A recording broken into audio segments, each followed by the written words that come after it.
Namun semakin kita bergantung pada penilaian luar, semakin rapuh ketenangan batin kita. Stoikisme mengajarkan bahwa ketenangan sejati tidak pernah datang dari sorak-sorai.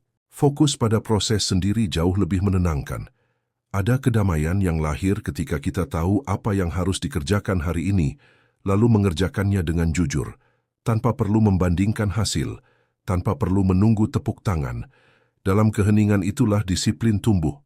Disiplin yang tidak mencolok, tidak diumumkan, tetapi perlahan membentuk karakter yang kokoh. Kesuksesan sejati jarang lahir di panggung yang ramai. Ia tumbuh di ruang-ruang sunyi, di pagi yang sepi ketika kita tetap bangun dan bekerja, di malam yang panjang ketika kita memilih bertahan daripada menyerah.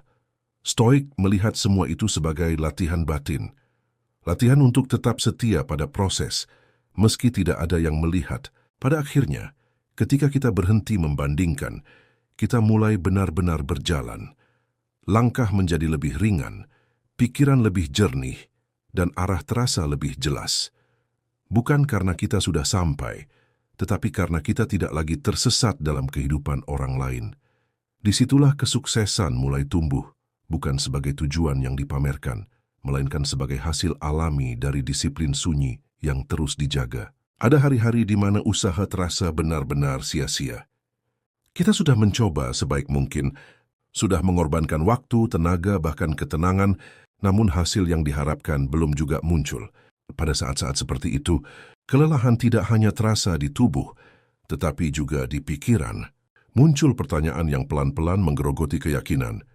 Apakah semua ini ada gunanya, atau kita hanya sedang memaksakan diri bertahan lebih lama?